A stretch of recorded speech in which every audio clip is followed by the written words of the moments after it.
Biscuit দিয়েছি তো, খেয়ে নে। ওই বাটির মধ্যে বিস্কুট দিয়েছি। গুড মর্নিং মাই ফ্যামিলি, কেমন আছো তোমরা? আশা করি সবাই ভালো আছো। আমাদের পরিবারেও আমরা সবাই ভালো আছি। কাজ করছি, এইগুলো ভাজ করে রাখছি। তা আজকে হচ্ছে রবিবার, আর এখন বাজে সকাল 7:30। আমার নতুন ব্লগটা এখন থেকে শুরু করলাম। কদিন তো আমার ডেইলি কাজকর্ম তোমাদের আর দেখাইনি। টানা 4টে ভিডিও রসগোল্লার অন্নপ্রাশন উপলক্ষে তোমাদের শেয়ার করেছি। কী বলো তো, একটা ভিডিওতে আমি শেয়ার করতেই পারতাম, কিন্তু ওই পার্টে পার্টে করলে না এগুলো একটু মানে একটা ভিডিও 22 মিনিটে করলে অনেক অনেক কিছু বাদ দিতে হবে, জানো তো। আমার আমি কী বলো তো, ভিডিও দেওয়া মানে হচ্ছে আমি সমস্ত কিছুগুলো ক্যাপচার করে রেখে দেওয়ার চেষ্টা করি পরবর্তীকালে দেখার জন্য। নাহলে ভিউজ কজন দেখলো না দেখলো সেটা না, যে না এগুলো থাকবে আমাদের ফ্যামিলির লোক। তাই কালকে মাকে যখন ফোন করেছি, মা ছিল মামা বাড়িতে। মা বলছে যে মাসিরাও ছিল সাথে। মা বলছে মামার ঘরে বড় টিভি ছেড়ে আমার এই ভিডিওগুলো দেখছে। তা যার যখনই মাসিও বলে, আমার যে মাসি মধ্যমগ্রাম থাকে, বলে যখনই কিছু পুরনো কিছু দেখতে ইচ্ছে করে তখন তোর ভিডিওগুলো ছেড়ে বাড়িতে দেখি। মাসি তো ওখানে একা থাকে, মেসো আর মাসি, আমরা সবাই তো একটু দূরে দূরেই থাকি মাসিদের বাড়ি থেকে। তা মাসি বলে তখন আবার দেখি, আর নতুন ভিডিওগুলো দেখে ওখানে বসে। তা আমার কাজকর্ম তোমাদের দেখায়নি, কিন্তু আজকে থেকে আমার নর্মাল ডেলি লাইফ স্টাইল শুরু হয়ে গেল। সেই সংসারে কাজকর্ম, আবার অকেশনের অপেক্ষা, আবার কখন অকেশন আসবে আবার তোমাদের ভালো ভিডিও শেয়ার করবো। তা যাই হোক বন্ধু, সারাটা দিন সাথে থাকো। আর তোমরা যারা যেখান থেকে আমার এই ভিডিওগুলো দেখছো, তোমাদের সবাইকে জানাই আমার তরফ থেকে প্রচুর প্রচুর প্রচুর ভালোবাসা। নববর্ষের শুরুতেই এত আনন্দ করে নিলাম, এবার পুরো বছরটা ভালো গেলেই ভালো। আর মিঠুকে কিন্তু চা করিনি, জল দিয়ে বিস্কুট ভিজিয়ে দিয়েছি, কেননা ওকে ঠান্ডা রাখি, শান্ত রাখি। আর ওয়েদারটা কেমন মেঘলা মেঘলা, কদিন ধরে তো আমার গাছগুলো তোমাদের দেখানো হয় না। ঠিক আছে, সবই ডেলি ব্লগ যখন শুরু করেছি আবার সেই সব কিছুই দেখানো যাবে।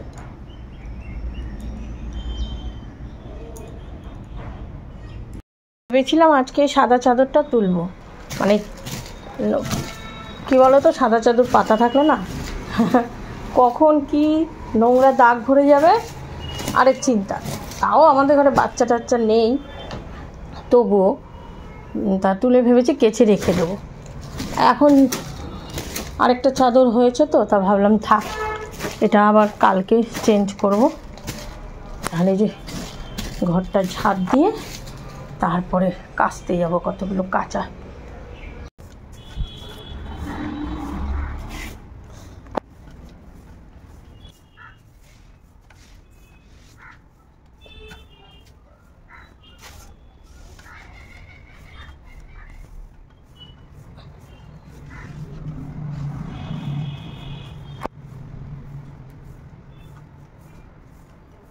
যত ব্ল্যাঙ্কেট ছিল আমি ভাঁজ করে এখানে রেখে টেডিটা, এই তুই এইভাবে ঘাড় কাত করে রয়েছিস, এখানে এইভাবে সোজা হয়ে বস, এখানে দিয়ে দিয়েছি। আর এখানে আমাদের যে নিচে নতুন খাটটা এনেছে না নিচের ঘরে, সেই গদিটা এখানে এনে পেতে দিয়েছি। এবার এই জামা কাপড়গুলো ভাঁজ করতে হবে, বুঝেছো তো। কিন্তু ব্ল্যাঙ্কেটগুলোর একটা ব্যবস্থা করেছি, ওই কর্নারে রেখে দিয়েছি। চালটা ভিজিয়ে রাখি, সিঙ্কে প্রচুর বাসন রয়েছে, বাসনগুলো ধোবো। থাক, চালটা ভেজানো থাক। কাচবো বলে যে এখানে সব জামা কাপড় জড়ো করেছি। আর এরপরে যে দেখো সিঙ্কে প্রচুর বাসন, এগুলো একেবারে মেজে ফেলি, কাজগুলো একটু সেরে নিই। তারপরে অনুষ্ঠানের আগেই যা মজা, বেশ কতদিন ধরে ফাল্গুন মাসে যখন গুরুদেবের আশ্রমে আমার এই রসগোল্লার মুখে একটু প্রসাদ দেওয়া হলো, তখন থেকে আমরা অপেক্ষায় ছিলাম যে বৈশাখ মাস পড়লেই আমাদের রসগোল্লার অনুষ্ঠানটা হবে। যা ভালোভাবে অনুষ্ঠানটা হয়ে গেছে, এবার যে যার সংসার নিয়ে ব্যস্ত। আর আরেকটা কথা, লিলু আর দিদিভাই আমার ছেলে রিসেপশনে এসে আমাকে যে শাড়ি আর দুটো গাছ দিয়েছিল, তা দুটো গাছের মধ্যে একটা গাছ আমার কাছে রয়েছে। সেটা আমি ভিডিওতে তোমাদের দেখাই। আর ওই দিদিভাইয়ের দেওয়ার গাছটা আরেকটা গাছ বোনের বাড়ি, তাই এবার আমার বোন কী করেছে একটু ভিডিও করে পাঠিয়ে দিয়েছে ওই লিলুয়া দিদিভাই যাতে ওনার দেওয়া সেই গাছটা দেখতে পায়। এই দেখো গাছটা কিন্তু খুব সুন্দর। আর দিদিভাই তুমি দেখো ভিডিওতে, দেখো গাছটা কিন্তু খুব সুন্দর হয়ে উঠেছে। যেগুলো কেটেছি মেলে দিয়ে আসি। আর এখানটায় এই প্লাস্টিকটার মধ্যে কিছু ওই যে বিস্কুট, তারপরে নিমকি আছে, কাকের জন্য নিয়ে যাই, ছাদে ছড়িয়ে দেবো। নিচের থেকে ভাবলাম যে মেঘলা মেঘলা, এখনও ছাদে এসে দেখি বাবা মেঘলা না, খা খা রোদ। দড়ি খালি আছে, মেলে দিই।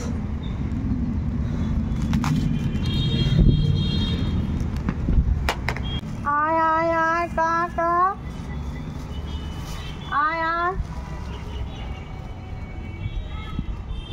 আয় আয়। তোয়াজ করে ডাকলে এদের আর দেখা পাওয়া যায় না, কিন্তু যখন এমনি রেখে দেবে তখন এসে ঠোকর দেয়। আমি সেদিন জানো তো আমার গ্রিলের মধ্যে দিয়ে বারবার ঢুকছিল জল খাবে বলে, আমি যেই বাটিতে জল দিয়েছি আর জলটা একবারও মুখে দেয়নি। এখন দেখো নিমকি আর বিস্কুট ভাঙা নিয়ে এসেছি, এখন শুধু একটা শালিক পাখি বসে খাচ্ছে, কাকের কোনো দেখা নেই। আমাদের মেয়েটা তো জামা কাপড় নিয়ে আমাকে উপরে আসতেই দিতে চায় না, বলে মামুনি এত রোদে তুমি ছাদে মেলবে না আর রং চটে যাবে, তুমি এইদিকে গ্রিলে দাও। কিন্তু অনেক হয়ে গেলে না সামনে গ্রিলে দেওয়া যায় না, তার মধ্যে আমার গাছগুলো রয়েছে তো, তা এই যে দিচ্ছি কিছুক্ষণ পরেই নিয়ে চলে যাব, নাহলে আমার এই যে নতুন চুড়িদার বৌমা দিয়েছে কালারটা যাবে 12টা বেজে। দিলাম আর ওই যে খাচ্ছে শালিক পাখিটা বসে, খাবার দিয়েছি যে। বাবা আর দাঁড়াতে পারছি না গো, নিচে যাই। ওহ কি রোদের তাপ বাবা। চালগুলো ভিজিয়ে রেখেছি, সকালবেলা ভিজিয়েছি না, আর একটু ভিজুক। এগুলো ধুয়ে এনেছি, এগুলোকে এখন আবার জায়গা মতো গুছিয়ে না রাখলে স্ল্যাবটা একদম ভরে যাবে। দেখো দেখেছো এত দিনের কাপটা আমার আজকে, ইস কত শখ করে আমি 2টো কাপ কিনেছি, অবশ্য অনেক দিন হয়েছে। এত মজবুত কাপটা, এখন একটা আছে গো, এই যে একটা আছে, কি আর করা যাবে, মানুষই থাকে না, এই তো চীনামাটির জিনিস, তাই না? কোনো জিনিস নিয়ে আফসোস করতে নেই, লাইফ, আমাদের লাইফটাই তো এরকম, আজ আছি কাল নেই। সব বাসন কিন্তু এখন মাজা হয়নি, কিছু বাসন আগে থেকেই ওখানে ধোয়া ছিল, তার সবগুলো একসাথে গুছিয়ে নিয়ে আসলাম, আবার জায়গা মতো রেখে দিচ্ছি, রান্নার সময় আবার ছড়ানো ছিটানো হয়ে যাবে। স্নান করে চলে আসলাম ঠাকুর ঘরে। ঠাকুর ঘরে এসে এই দেখো আমার বাবাকে তোমাদের অনেক দিন ধরে দর্শন করাই না, আসলে কদিন ধরে তো অন্যরকমভাবে ভিডিওগুলো যাচ্ছিল, আমার ডেলি কাজ তো যাচ্ছিল না, গরমটা বেশি লাগছে। আমি যেগুলো মেলে দিয়ে এসেছি এতক্ষণে মানে শুকিয়ে কাঠ হয়ে গেছে। আর আজকে টিফিন কিছু করলাম না, ছেলে স্যান্ডউইচ এনেছিল, আমি স্যান্ডউইচ খাই না, তা ওই টিফিন করলো। আর আমাদের ও বললো যে একটু চিড়ে দই দিয়ে খেয়ে নেবে, ব্যাস ছেলেটার মেয়েটা স্যান্ডউইচ খেলো। আর এখন আমি যাই একটু মুড়ি জল দিয়ে খাবো, আর ভাতের জলটা বসিয়ে দিয়েছি, জলটা মনে ফুটেও গেছে, আবার হালকা রান্নাবান্না করবো গরমের মধ্যে। ভাতের জলের আওয়াজ হচ্ছে। চালটা ভিজিয়েছি আমি একটা ছোট বাটিতে, চাল একেবারে ফুলে ফেপে দেখো অবস্থাটা ভাতের মতো হয়ে রয়েছে।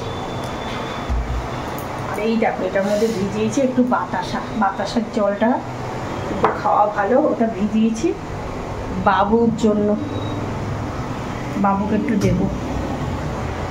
আর ছেলে চিকেন কিনে এইখানে রেখে গেছে সিঙ্কের মধ্যে, চালটা দিয়ে নিই, তারপরে ধুয়ে ধুয়ে চিকেনটা হালকা করে রান্না করবো, আর আম দিয়ে টক ডালতে হবে। চিকেনটা এই যে ম্যারিনেট করে নিয়েছি, চিকেনটা একটু ফ্রাই করে রান্না করব। রান্নাবান্না সেরকম কি দেখাবো, ভিডিও কি করব, যে পরিমাণে গরম কি বলবো। দেখো বারবার করে গ্যাস নিচ থেকে না অফ করে দিই, তো গ্যাসটা মনে হয় শেষ হওয়ার মুখে। চিকেনটা ফ্রাই করে ওদিকে আলু পেঁয়াজগুলো আমি কেটে নিই ততক্ষণে।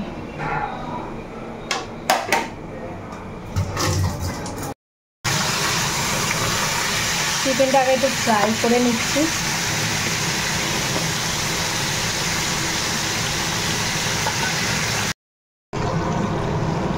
দেখো এক ফোঁটাও তেল দেয়নি, চিকেনের থেকে কত তেল বেড়ে গেছে। ফ্রাই করে চিকেন করলে না এরকমই হয়।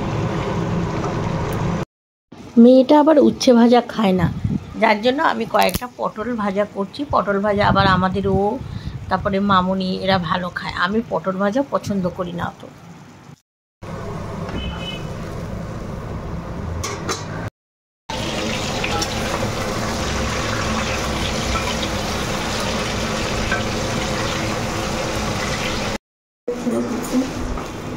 কেকটা দিয়ে কী করবি? যাই কাটবো আমি।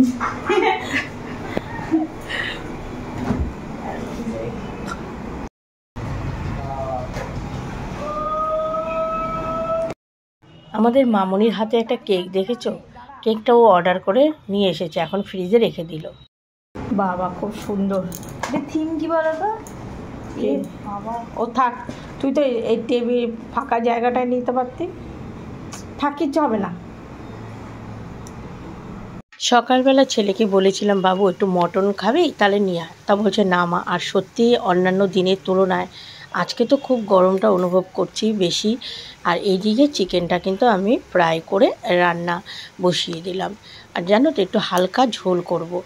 খুব একটা এখন রান্না বান্না যতটা হালকা করা যায়, এত গরম, তার মধ্যে আমরা তো কিছুদিন আগেই তো রসগোল্লার অন্নপ্রাশনে খাওয়া দাওয়া, খুব রিচ খাবারই খাওয়া হয়েছিল। কিন্তু না, প্রত্যেকটা রান্না রসগোল্লার অন্নপ্রাশনে বেশ মানে দেখলে মনে হবে যে এগুলো খুব স্পাইসি খাবার, কিন্তু খাবারগুলো খুব ভালোই করেছিল। রান্নাবান্না হয়ে গেছে, ভর দুপুরবেলা একটু রেডি হয়ে নিলাম। কী কারণে রেডি হয়েছি সেটা এক্ষুনি বুঝতে পারবে তোমরা। এই দুপুরবেলা ভালো লাগে বলো? তা রেডি হলাম, পাতলা একটা শাড়ি পরে নিলাম। এই কিছুক্ষণ পরই শাড়ি চেঞ্জ করব। কিন্তু আমার চিপকু চিপকু, আর তোমরা বুঝতে হাফ প্যান্ট পরে আছে বলে প্যান্ট পরতে হবে একটুখানি সময়ের জন্য। ওই চুল, আর আমাদের যে কোনো কিছু দুপুরেই করতে হয়, কারণ বিকেলে তো এর মতো এই গাড়ি নিয়ে বেরিয়ে যাবে। আর তোমরা শর্টস ভিডিও নিশ্চয়ই দেখেছো গতকাল, মানে আমাদের আজকে যেহেতু 20 তারিখ, তা আমাদের অ্যানিভার্সারি ডে। এবার এ আমাকে বলছে যে কী নেবে, মানে 29 বছর লাগলো এই কথাটা বলতে, কী নেবে। অবশ্য তখন পরিস্থিতি এমন ছিল, তা তখন না এমন বোকা ছিলাম, নিজেই টুকটুক করে পয়সা জমিয়ে বেশ কয়েক বছর শাড়ি কিনে, মানে মনে হতো কি এটা কিছু লোক কাউকে বলতে পারবে এটা আমাকে অ্যানিভার্সারিতে দিয়েছে। কিন্তু আস্তে আস্তে যে এই বয়সটা একটু বাড়তে লাগলো, তারপরে ভাবলাম এইগুলো তো সামান্য কিছু, সংসারটা যেন সুখে থাকে। আমি যে দেখো তোমার কিছু দিতে হবে না, তুমি সংসারটাকে এরকম সুখে রেখো আমাদের সবাইকে, ব্যাস এটাই হচ্ছে সবথেকে বড় পাওয়া। তা মামুনি আর ছেলেকে আমি কিচ্ছু বলিনি, কিন্তু আমার মামুনি এক জায়গায় কেকের অর্ডার দিয়েছিল, তা ওর আম্মু খুশি রাখার জন্য এখন কেকটা একটু কাটিং করবো, ব্যাস এটুকুই। আর আমি বললাম তোদের দুটোকে কিছু খেতে আমি দেবো। তার এখন না বাইরের খাবার মেয়েটার বারণ আছে, তবুও দেখি সন্ধ্যাবেলা ছেলে বৌমাকে কিছু বলবো, যেটা খেতে পারিস খা তোরা। তো এই ছেলেকে সকালে বলছি বাবু মটন খাবি, বলে না না মা মটন খাবো না। দেখি তুমি ইসে পড়বে না, ঠিক আছে দেখা যাক। এই যে আমাদের রেডি দুজনেই একদম, আমার ছেলে বৌমা মিলে।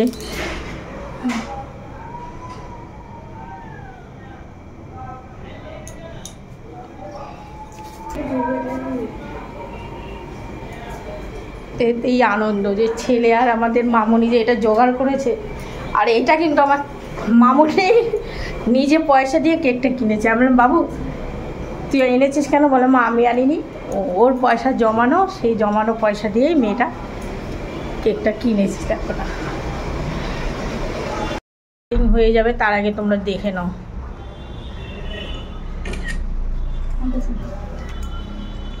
সত্যি কথা বলতে কি এইসব কেক কাটিং তো মানে কোনো সময় করা হতো না, আর লজ্জা লাগে। কয়েক বছর ধরে ছেলে বৌমা এরা করাচ্ছে। হ্যাঁ, বৌমা এবছর এসছে ঠিকই, কিন্তু আগের থেকেই ও আমাদের এই দিনটাতে কেক কাটিং করায়। তা এইবার দেখো না, ও আবার শ্বশুর শাশুড়ি মাকে নিচ থেকে ডাকলো যে আসো ঠাকুমা দাদু মামনি আর বাপি কেক কাটবে।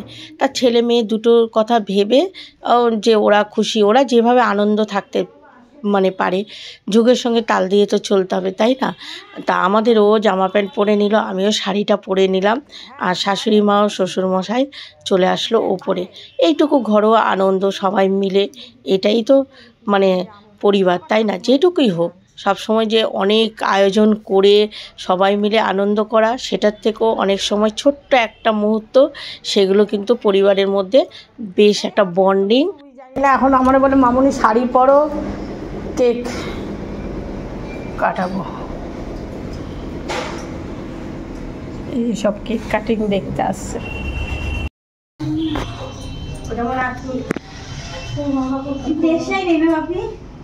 দেখছি হ্যাপি অ্যানিভার্সারি। ধরো ধরো।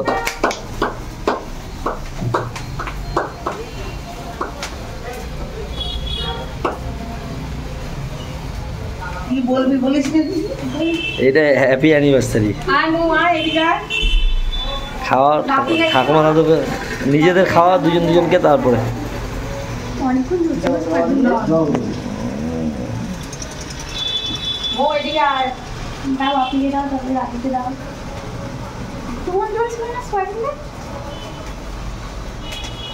ভালোই চলছে। যাও তুমি যাও, যা তুমি উল্টো পারে ঘোরা।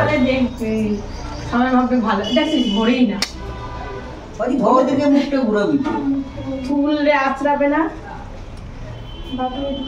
চুল কাইটে দিন দেখে, হ্যাঁ দিন দেখে চুল কাইটে প্লাস্টিকে ভরে রেখে দিও না, আবার এক বছর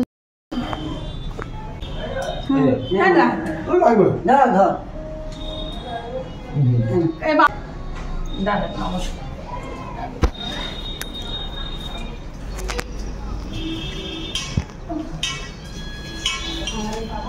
কত বছর হলো? কেক কাটো।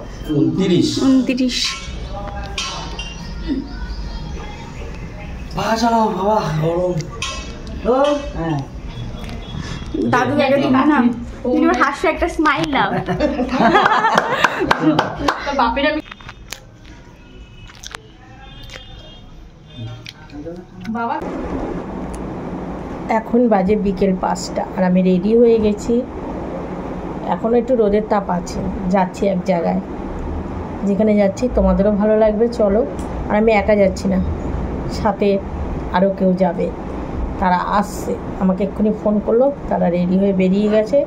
তা আমি নিচে গিয়ে দাঁড়াই, আসুক একসাথে বেরোবো। আর আলমারিতে এখনও কিছু গুছানো বাকি গুছানো হয়ে গেলে তবে এই ঢাকনাটা ফেলে দেবো। শীতকালে 5টা মানে সন্ধ্যার, গরমকালে দেখো এখনও রোদের তাপ রয়েছে। তাহলে চলো বন্ধুরা, দেখতে থাকো কোথায় যাচ্ছি। এখন এই যে ব্যাগটা নিয়ে নিলাম, এটা নিতে সুবিধা, ফোনটাকে ক্যারি করা যায়। বেশিরভাগ সময় তো হাতে থাকে ফোন, ভিডিও করতেই থাকি, কিন্তু এটাতে অসুবিধা হলে ঘুরতে পারি। দেখো আমার নাকের এখানটা রেখেছে পুরো একদম কীরকম ব্ল্যাকের, ওই যে সেদিন একটু খুব জোরে জোরে চাপা হয়েছে, মনে ব্লাডের মতো জমে রয়েছে। পরে কবে যে এই জায়গাটা আবার সাদা হবে, কিন্তু এখানে কিন্তু কোনো স্পট না, ওই সেদিন চেপে দেওয়ার পরেই থেকে না এরকম একটা কালচিটে ভাব দেখা যাচ্ছে। হাতে সিঁদুরটা লেগে গেছে, গলার গোলার পড়লাম। সবাই মিলে চলে এসেছি শ্যামসুন্দরী মায়ের মন্দিরে। মাসি, মা, ওই যে মাসি, আরেক মাসি কই আমার, চলো। ওই দাদা কই গেল? ঠিক আছে, এই আমরা যাচ্ছি। রক্ষা করো মা সবাইকে।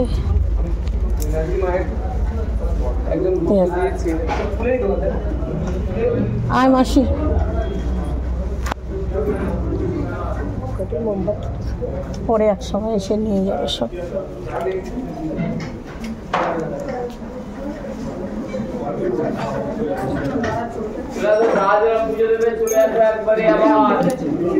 পরে যখন আসবে এই টাইমে খাওয়া দাওয়ারই সেটা।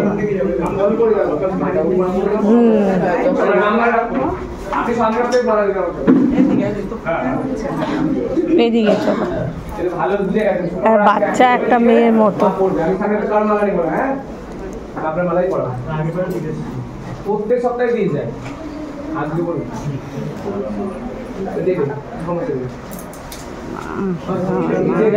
আমি বুঝেছি শুনুন না, একটু আসবেন একবার একটা মালা পড়াচ্ছে।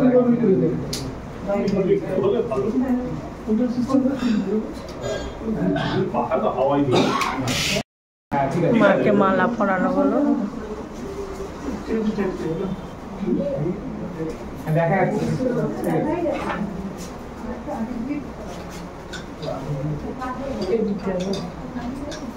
এই যে দেখা যাচ্ছে।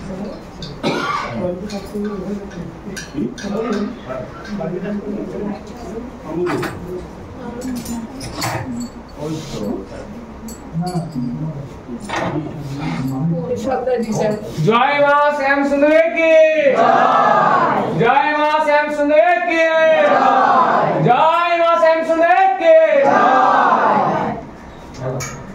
এর আগে একদিন এসেও ঘুরে গেছিলাম এখানে। আর এই মন্দিরটা আমাদের বাড়ির সামনে হয়েছে, শ্যামসুন্দরী মায়ের মন্দির। স্বপ্নাদেশে মানে তৈরি হয়েছে, বাড়ির উপরে বাড়ি, নিচে গ্রাউন্ড ফ্লোরে মন্দিরটা তৈরি হয়েছে। তা মধ্যমগ্রামের মাসি, টালিগঞ্জের মাসি, আমার ছোট বোন, মা, মেসো, আমরা সবাই মিলে চলে আসলাম এই মন্দিরে দর্শন করতে। না, আজকে আর কোনো পুজো দেওয়া হলো না, কারণ আমরা তো সেইভাবে প্রস্তুত হয়ে আসিনি। আসলে ভোরবেলা একদিন সকালে এসে পুজো দিয়ে যাব। আর মায়ের এখানে দেখো কত রকম ঠাকুর রয়েছে, কত মালা। একটু খুব কাছে গিয়ে ভিডিওটা করলাম। এই সময়টা কিন্তু গেছি, তাও কিন্তু ভালোই লোকজন ছিল, কোনো প্রসাদ আর আমরা পাইনি। আর মা কিন্তু ক্যাডবেরি, চকলেট এগুলো বেশি পছন্দ করে।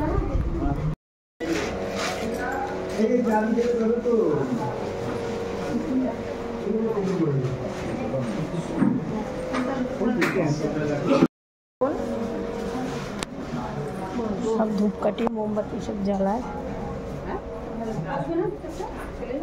আর এখানে হচ্ছে শিবলিঙ্গটা।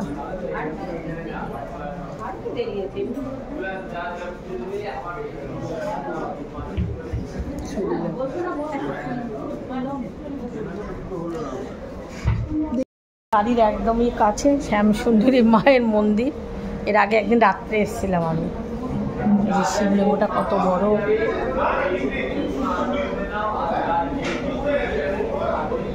আমরা অটো করে আসলাম, আমাদের অটো করে চলে এসেছি। কি এখানে এই যে মিষ্টি যদি কেউ পুজো করে নিয়ে যাবে, নিজের হাতে রাখো। আর বাক্স পড়াতে দিয়ে দাও, নাম করতে বলো। কার ফোন? নতুন বছর পড়তেই আমরা শ্যামসুন্দরী মায়ের দর্শন করে। এই যে বাড়িটা, এই বাড়ির মধ্যেই ওই যে দাদা দাঁড়িয়ে আছে। যাবেন না দেখতে? গিয়ে দেখে আস। আমরা শাশুড়ি বৌমা এখন ফুচকা খাচ্ছি ঘরে বসে। কি নুন লাগবে? নুন এই যে বিট নুন, যে এই দেখো ছেলে ফুচকা কিনে দিয়ে গেল। আর নুন দিয়ে টক জল ঘরে তৈরি করা হলো। কতটা নুন দিলি? ঠিক আছে, আমরা ফুচকা খাই আর আজকের ব্লগটা শেষ করি। আমাদের সঙ্গে দেখা হবে। ওই দেখো মেয়ের চুমুক দিয়ে দিয়ে টক জলগুলো খেয়ে নিচ্ছে। দেখা হবে আগামীকাল নতুন ব্লগে। সবাই ভালো থেকো, সুস্থ থেকো। ছেলে পোলাও এনে রেখে গেল বাটিতে, রাতে ওই পোলাও দিয়ে চিকেন দিয়ে খাবে। আর আমাদের বিবাহবার্ষিকীর খাবার ফুচকা। আর মামুনি যে কেকটা অর্ডার করেছে, কেকটা দারুণ ছিল। রাখছি, সবাই ভালো থেকো, সুস্থ থেকো, শুভরাত্রি, টাটা। দেখো আমার